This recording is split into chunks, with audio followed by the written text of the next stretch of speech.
Mister, si va a Venezia, sfida fra due allenatori che si conoscono bene, la differenza potrebbero farla i dettagli, una giocata particolare, la differenza magari nell'attenzione ai dettagli?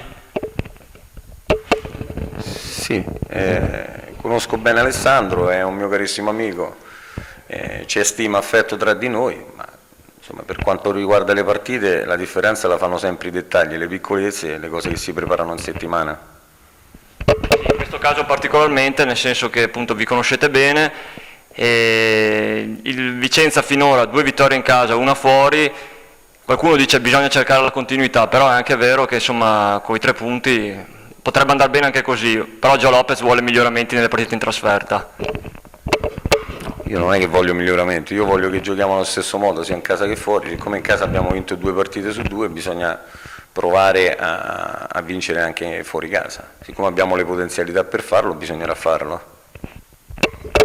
Un'ultima domanda, fra le cose da migliorare ne ha analizzate 2, una la cattiveria sotto porta e uno ulteriori miglioramenti che si possono fare in difesa.